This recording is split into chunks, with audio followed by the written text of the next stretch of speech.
It's not a lot of fun being perpetually confused, but then again there are fewer frustrating things in gaming than being forced to sit there while you're spoon-fed the blatantly obvious. Let's start with panning, also known as scrolling. Hi, I'm Calivan, and today we're going to talk about some of the tutorials that you can find in our favourite strategy and tactics games, explain their importance and look at some good and bad examples from the catalogue. I guess the first question we need to ask ourselves is how much of a tutorial do we really need these days? It's not 1995 anymore. Our collective knowledge of games and access to information has grown significantly. Interfaces are more intuitive than ever and are specifically designed not just to be easy to operate but to be easy to know how to operate. There are a few things so deeply ingrained into gaming that you wouldn't be able to install and open the thing in the first place if you lacked that knowledge. Keybinds do differ between games, but I would make the argument that bringing you up to speed on what each key press does is not something that needs to be demonstrated in any great detail. You load the tutorial, a pop-up opens, it tells you which buttons control zoom, pan and rotate. The pop-up stays there until you click X to close it. Done, end of story. Time for the next task. Left click to select a unit, left click and drag to select multiple units. Does this need anything more than a pop-up? These controls are so basic that you can't even use an operating system without them. It seems particularly wasteful, not to mention mildly insulting to me, for a game to explain how to use Windows or Mac OS, when without that knowledge I would have been able to load the game up in the first place. These are not something a tutorial should spend any time on whatsoever, and in this man's opinion, totally misses the point and the opportunity of the whole exercise. So what is the point of the tutorial? Well, if it's to have any value whatsoever, then I think the primary objective is not to show the most basic low-level controls possible, but instead to show you what is different or less common about that particular game. I'm sure someone would make the argument that there will always be somebody out there who, totally on their own accord, loads up their very first computer game without any encouragement or assistance from a friend, parent or other family member. But honestly, this is such a rare occurrence that even when it does happen, I still can't believe that you need more than a couple of text prompts. Have you ever bought a screwdriver?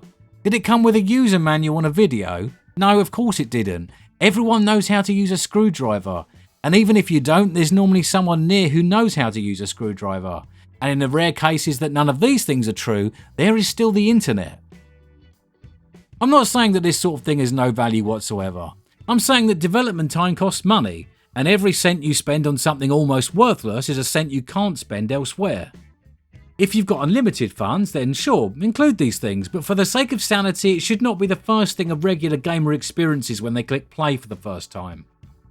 The solution is painfully simple. Let's say you're making a game. For example, we'll call it Age of Empires 5. You click play. 3 buttons appear.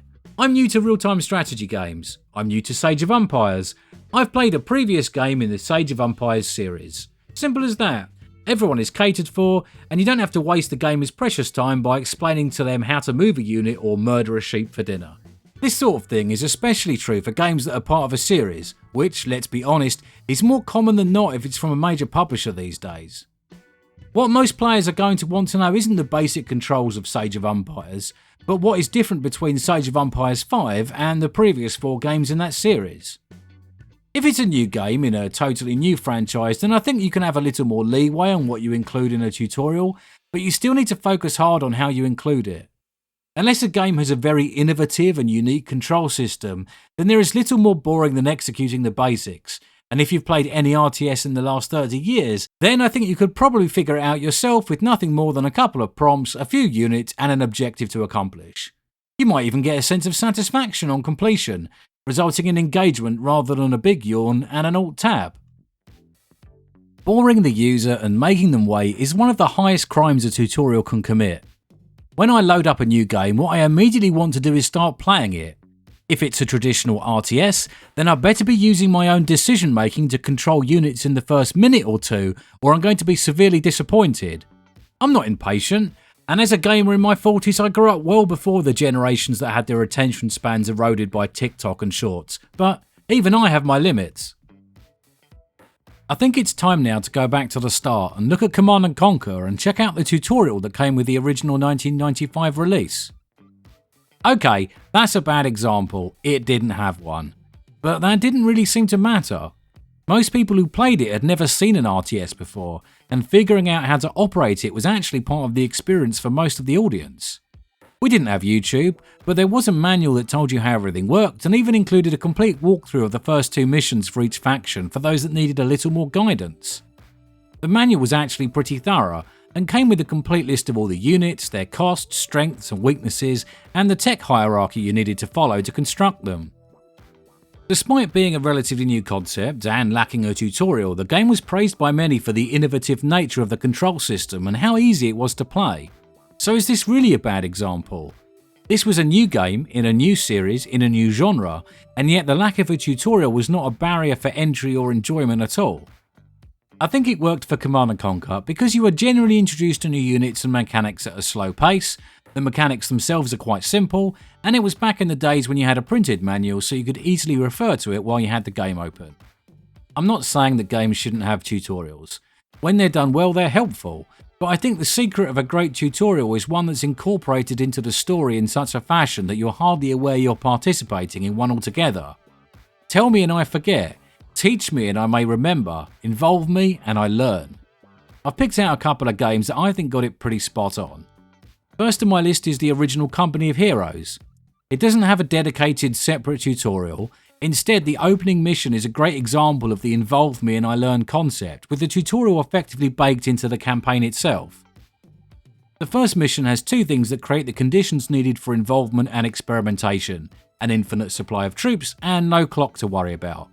It's actually quite cleverly constructed, as it manages to give you the impression that time is important and your troops must be protected without punishing you if it takes you a little longer than expected to get to grips with the basics. It doesn't even try and tell you how to pan the camera or select a squad. Instead, it correctly assumes that you'll figure it out given a little time to experiment. What it does do is give you a few pointers. It suggests a squad for you to select, it lets you know that cover is a thing that matters, and then it gives you an objective. Just as with selection, it doesn't tell you how to move a unit, it instead knows that you'll probably try a mouse button, and gives you plenty of time to experiment with a few alternatives if your first guess is incorrect. By the time you actually have to learn something, you've already been playing the story for a few minutes, and now you're given your first game-specific instruction: blow up an MG nest with a grenade. This is handled logically. The grenade icon flashes up on your squad's action bar, bringing it to your attention, and you're shown a target. No extra special instruction is given, just the in-game range indicator once the button is pressed, and the game assumes that you can take the leap of faith and click on the target. Even if you can't figure it out on the first go, it's not a problem. Just like earlier, there's no time pressure or limit on your ammunition, so you can just keep trying until you can figure it out. For the next few missions, this is how you're taught to play. The mission progresses as normal, and when a new mechanic is needed, you're given a couple of simple instructions and an obvious objective to try it out on. It's seamless and effective, and more importantly, it doesn't make you wait or test your patience. StarCraft 2 has a wholly different approach, and here you can really see how Blizzard's development budget allows them to cover all of the bases. Firstly, there's a dedicated tutorial that asks for your current knowledge level and then presents something suitable for that. The beginner tutorial was in 4 parts, and it's neatly woven into a little story all of its own. The first mission handles the absolute basics: how to select units, use them and navigate around the screen and the map. It's succinct and effective, and in a little over 2 minutes you're allowed to move on to something resembling the actual game. At the end of the first section, you're called into action on a task to establish the fate of some missing scientists on a remote planet. This involves gathering some resources, building some structures and producing some units as the Terrans, and it's well narrated and instructed. Once this is complete, the mini-campaign continues from the antagonist's perspective, and you're taught how to accomplish the same sorts of things with the different mechanics used by the Zerg. After a further 5 minutes, there's one more episode that concludes the story from the point of view of the Protoss, and by now you've got enough knowledge to understand the very basics of the game. Once you've finished this, you're steered towards the Wings of Liberty campaign, which has plenty of learning baked in the same style that we mentioned with Company of Heroes earlier. When a new unit or mechanic is introduced, you're given plenty of time and a clear objective so you can get to grips with this new piece of functionality.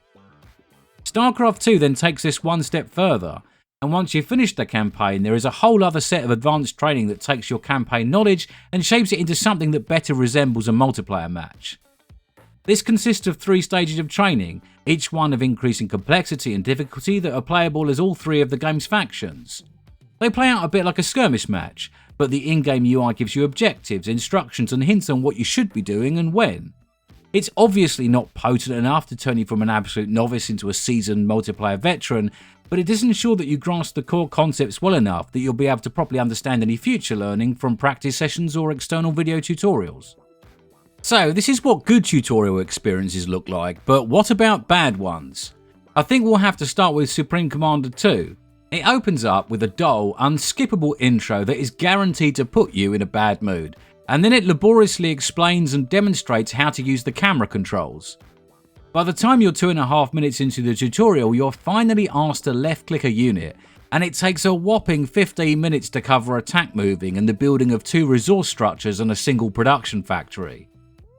5 minutes later, you've learned how to zoom the map out a bit, which it has the gall to call strategic mode, and then you're instructed to destroy 2 enemy bases.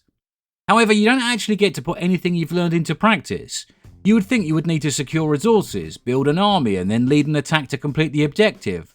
But instead you're just given a bunch of ready-built units and all you need to do is select them all, click the attack move button once for each base, and sit there and wait for it to happen. To make matters worse, this all takes place in a dull, featureless training area with 0 character or story. It takes a full 20 minutes to cover what could probably be done in 5, and it doesn't touch on any of the game's more advanced or complicated concepts, or the fundamental differences between this game and its predecessor, of which there are many. As one final kick in the balls, it then moves into the campaign, which opens with an FMV cutscene of a character undergoing a far more interesting and eventful training session than yours ever was. Empire Earth is another game with a less than stellar tutorial, but in a very different way from SupCom 2. It's actually very thorough and goes into great detail about explaining the game's deep and complex feature set. The problem is that it's constructed poorly and manifests as a series of unconnected separate scenarios that involve a huge amount of sitting there doing nothing while waiting for something to happen. In the second tutorial mission, you need to gather 850 food to advance your civilization, but this is a slow process, and you have nothing else to do but sit there and watch while your workers forage around in a vegetable patch for a full 5 minutes. You've got no soldiers to control, no enemies to fight, and both patches are already at max capacity, so you aren't required to create any more workers. After twiddling your thumbs for a while, you're finally able to click the Advanced Civilization button, a research process that takes another 1.5 minutes where you have absolutely nothing to do.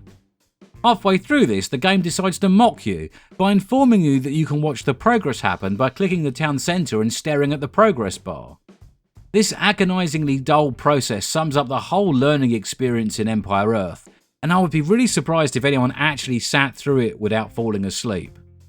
It honestly feels like someone has tried to cram a tutorial into the regular scenario system without making any special considerations for that.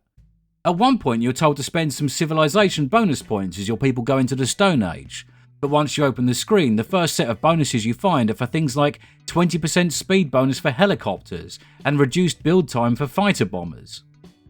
Tutorials should be short, sweet, engaging and get to the point, and in Empire Earth it's none of these things, and less.